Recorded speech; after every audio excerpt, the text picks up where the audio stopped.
नमस्कार साथियों, मेरा नाम है विकास और मैं स्वागत करता हूं साथी आपका एक और नई वीडियो में। आज की इस नई वीडियो में बात करने वाले हैं कि हमारे पास में एक और क्वेश्चन होने वाला है कि जो आपका क्लास 10th मैथ्स है, चैप्टर नंबर 2 है, जिसको बोलते हैं पॉलिनोमियल। उसका हमारे पास में एक और क्वेश्चन होगा। यहाँ पर आपके सामने दे रखा है कि जो आपका एग्जाम्पल नंबर 4 है उसका क्वेश्चन आपके सामने दे रखा है कि एक द्विघात बहुपद ज्ञात कीजिए जिसके शून्यकों का योग तथा गुणनफल क्रम से -3 है और यहाँ पे आपके पास में 2 दे रखे हैं साथी। इस क्वेश्चन को हम कैसे यहाँ से सोल्व करने वाले हैं, तो आपका है क्वेश्चन पूरा है जो मैं आपको यहाँ से बताने वाला हूँ। एंड तक आप लोग जरूर बना रहेगा। प्ले लिस्ट आपके सामने बन रही है, उनको आप लोग डेली रिवाइज पे एक वीडियो जरूर से वॉच कीजिएगा। यहाँ पे आपके सामने क्वेश्चन दे रखा है, उसका हम सॉल्यूशन यहाँ पे आपके सामने यहाँ पे लिखेंगे साथी। तो सबसे पहले आपके सामने यहाँ पर पूछा गया है कि एक द्विघात बहुपद ज्ञात करना है।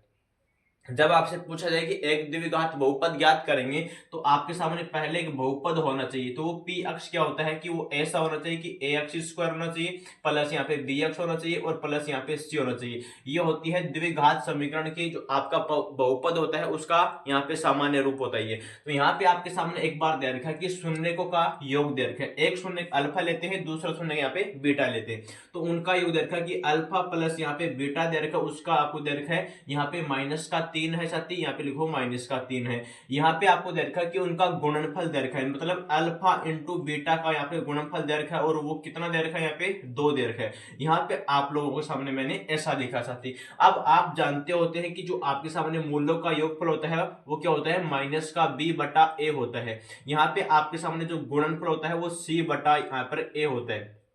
अब आप देखोगे इसके नीचे 1 लगा दे, यहाँ पर इसके नीचे भी 1 लगा दे, तो 1 का वैल्यू तो दोनों में सेम बन गया। यहाँ पर आप देखेंगे कि जो आपके पास में 1 का वैल्यू यहाँ पर 1 बन गया। यहाँ पर आपके पास में जो b का वैल्यू होगा वो यहाँ पर इससे तुलना कर दो तो यहाँ पर 3 आ जाएगा और आपके पास में जो c का वैल्यू होगा वो यहाँ पे 2 बन जाएगा। इस प्रकार से आप लोग इसको एक बार देख सकते हैं। अब आपके सामने जो बहुपद दे रखा है, जो आपका द्विघात बहुपद है, उसके अंदर वैल्यू रखो तो यहाँ पर p ऑफ अक्ष क्या बनेगा, यहाँ पर 1 का वैल्यू यहाँ पर आपके सामने 1 आएगा, तो यहाँ पर लिख दो कि अक्ष स्क्वायर आ जाएगा।